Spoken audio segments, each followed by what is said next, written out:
Is this clear? So that concludes the poles. Now let's look at the 0 locations. So for that I'll erase all these. I'll include the capacitor CL here.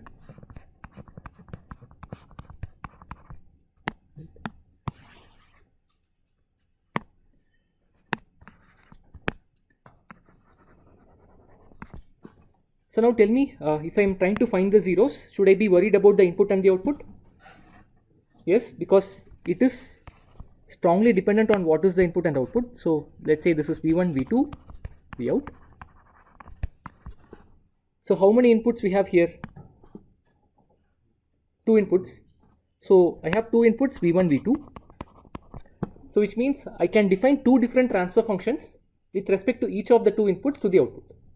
Right? So strictly speaking, I can have transfer function with respect to V1, another transfer function with respect to V2, and these 2 transfer functions will have the same poles, but the zeros can be different, right?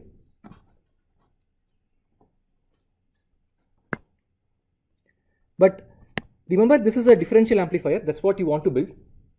So instead of looking at the 2 inputs individually, how do you think we can treat them as differential mode and a common mode, right? So again, the point is the same. We have 2 transfer functions for sure, but instead of defining those transfer function with respect to the individual inputs, it makes more sense to define them with respect to the common mode and the differential mode part, because that gives you more useful information. So I'll do the same thing. I'll decompose this as V1 minus V2, differential mode part and the common mode part. Now I can define a transfer function with respect to the differential input and the common mode input. Right? Now to find the full transfer function, you need the DC gain, and the DC gain in the differential mode and the common mode we had computed some classes before, so I will not do that again. And they'll share the same pole locations, so that is computed. So we just have to find the zeros here. So today I will now compute the zeros in the differential mode transfer function. The common mode zeros, you take it as an exercise and work out. Okay. So let's do the differential mode transfer function, or the zeros in the differential mode.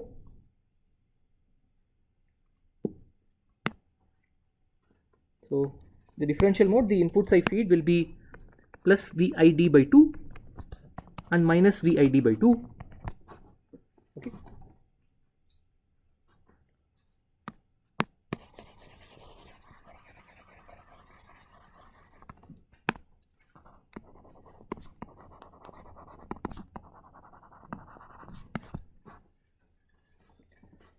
So let's try to find how many zeros we can have in the differential mode, right?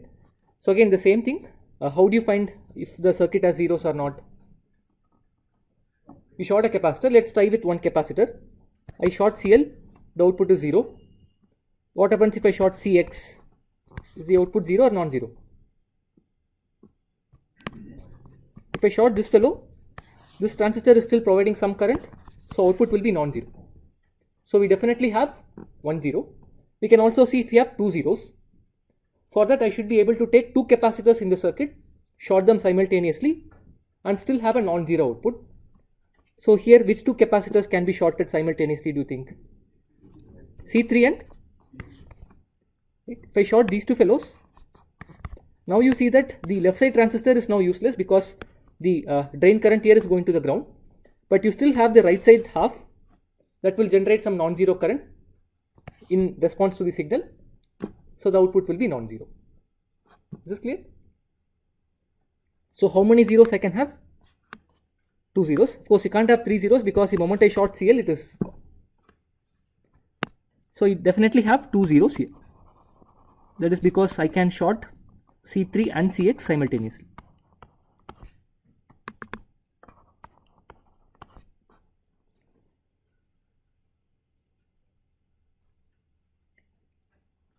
Now again, to find the location of 0, the same thing you have to do. You assume that the output in the Laplace domain at the location of the zeros to be equal to 0, and then you apply KCL. So how many nodes I have in the circuit? 3 nodes. So I have, let us say, node 1, node 2, node 3. So I can write 3 KCL equations. But how many node voltages are unknown in these? I have 3 nodes, but are all the 3 node voltages unknown or something is known? Vout is known, so only 2 unknown voltages are there. So you have only 2 unknown voltages. So the third variable can be the complex frequency S, right? So now you have 3 equations and 3 unknowns. You solve for the complex frequency S. That will make sure, this we are writing 3 equations assuming Vout to be 0, right? So what I am saying is the variable S is what you are supposed to find. That will ensure that this condition is satisfied. Okay. So you write 3 equations, 3 unknowns, simplify it. You will get a quadratic equation in S. Solve for that, you will get the 2 zeros exactly. Okay. Is that clear? If Vout is not known, you will find Vout. But here you assume Vout to be 0. You are supposed to find what value of S will ensure that Vout to 0. That's your job. That's a difference here. Yeah, this is again a messy algebra. Again, I told my life is too short to do algebra in the class in these advanced courses. But you guys are younger again, so take it as exercise and do this. But today, instead of computing this way, I'll make another assumption to make my life simple. So the assumption I'll make is the following.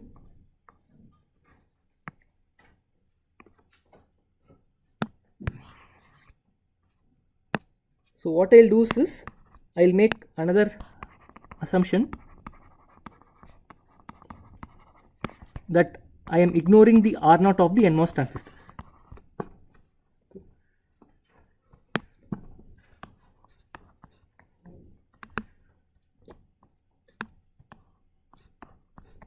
Now tell me, if I ignore the R0 for the NMOS transistors, what can you say about this node voltage Vx? 0. Again, remember that this is a symmetric circuit or asymmetric circuit? Asymmetric circuit. There are 2 reasons because it is asymmetric. One is, of course, this diode connection. Second is because you have 2 different capacitors on the 2 nodes, right? So even if this connection is not there, this is still asymmetric because you are asymmetrically loaded the 2 sides. Yeah, so which means this is asymmetric, but remember the asymmetry is only at these 2 nodes. Now it is the R0 of the NMOS transistors that couple the asymmetry from these 2 nodes to this node. If I get rid of them, looks like this portion at least is symmetric. Again, I have a symmetric linear network with anti-symmetric excitations. So again, the voltages along the line of symmetry here will be 0. Okay. So in this case, I can say Vx to be 0.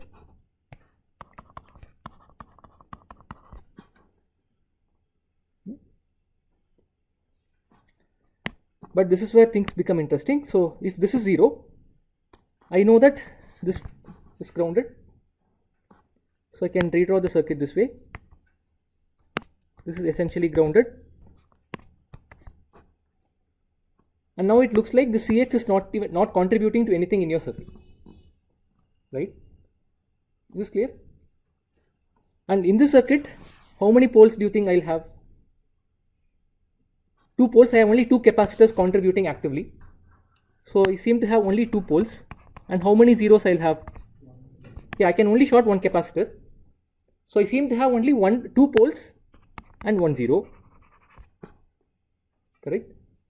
But few minutes back only I convinced you fellows that in the circuit I have 3 poles, right? Because poles don't depend on the location of the inputs. So we saw we have 3 poles here. And a few seconds before only we convinced ourselves that we have 2 zeros here. So earlier we saw we had 3 poles and 2 zeros in the differential mode. But the moment I ignore the effect of R0, let me write. Earlier we saw we have 3 poles and 2 zeros in our differential mode circuit. But now I see that if I ignore the effect of R0, I seem to have only 2 poles and 1 zero. So what do you think is happening logically? No, that's okay. Poles don't depend on the output.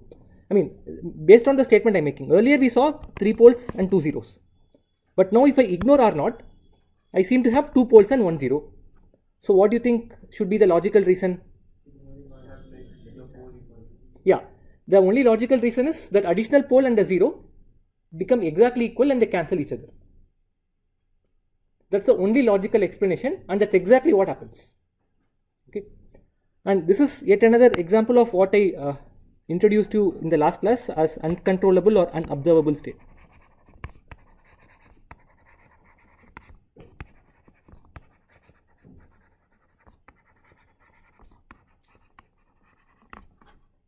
Okay. So what you can do is the following. So you don't ignore R0. So just like I mentioned, you assume the output to be 0. You get a polynomial in S, solve for it and get the values of 2 zeros. In this 0 location, you tend R0 of the NMOS to infinity.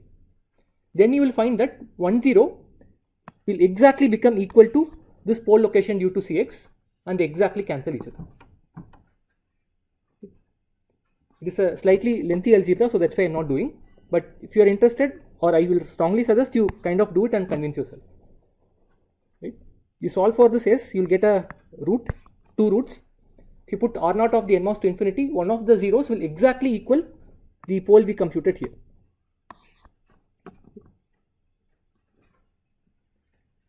So anyway, now I have simplified my life by making Vx to 0. So now I seem to have only 1 0. Let's only compute that location of that 0. Okay? Because I directly told the other 0 is exactly cancelling the pole due to Cx. So maybe I'll write it here. So 1 0 exactly cancels the pole due to Cx.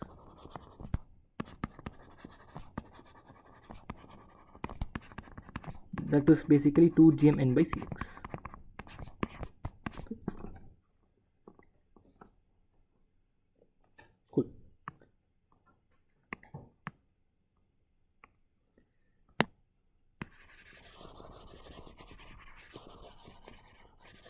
Yeah, so let's actually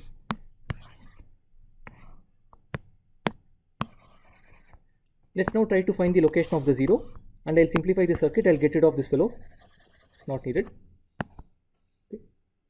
Again, to find the location of 0, the same trick. You assume that the output is 0. Again, technically here again you'll have 2 nodes.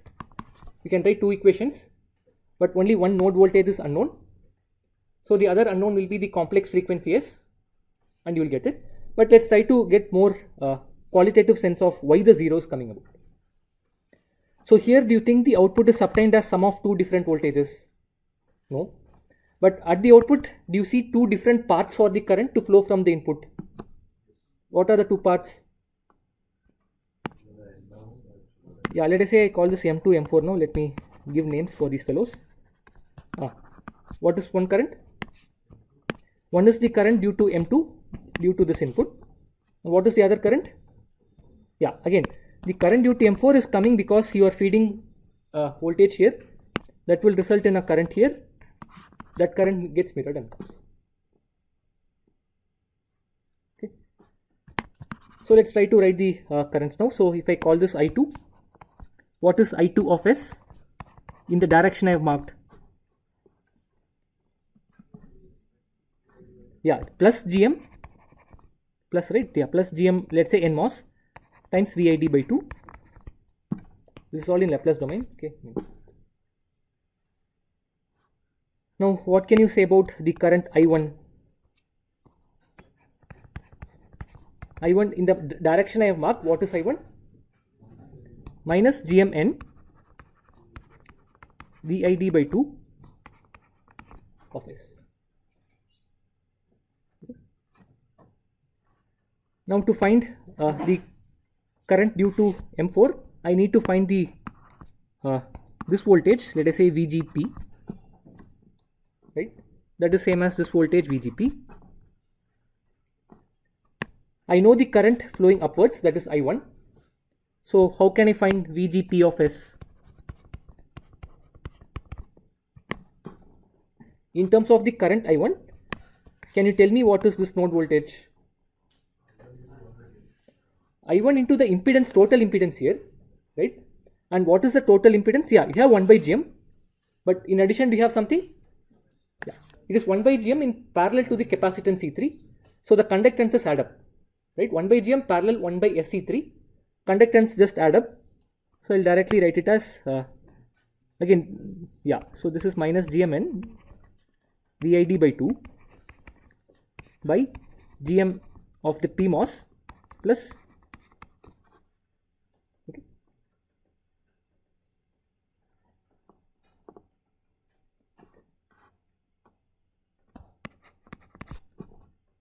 So now can you tell me what is I4 in terms of VGP?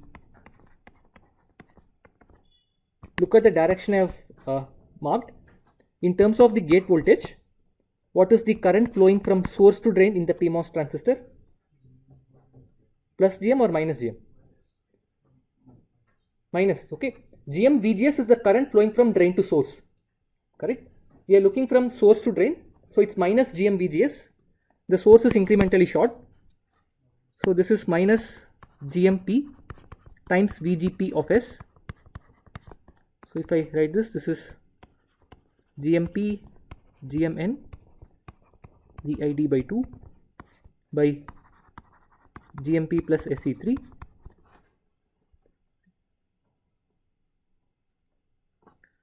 Now you just take, okay, we know I4 and I2.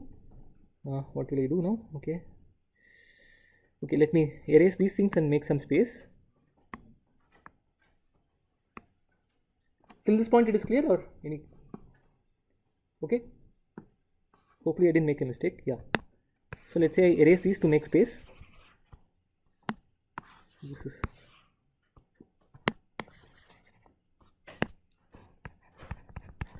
so now I know these two currents. So what is sum of I2 and I4? Yeah, I2 plus I4 should be the current flowing here, and the current flowing to CL is 0 because output is 0. And now you can do the algebra, and if you do that, I'll directly give the result should be minus 2 GMP by C3.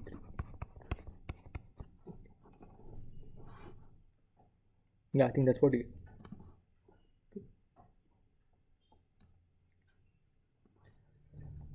Cool.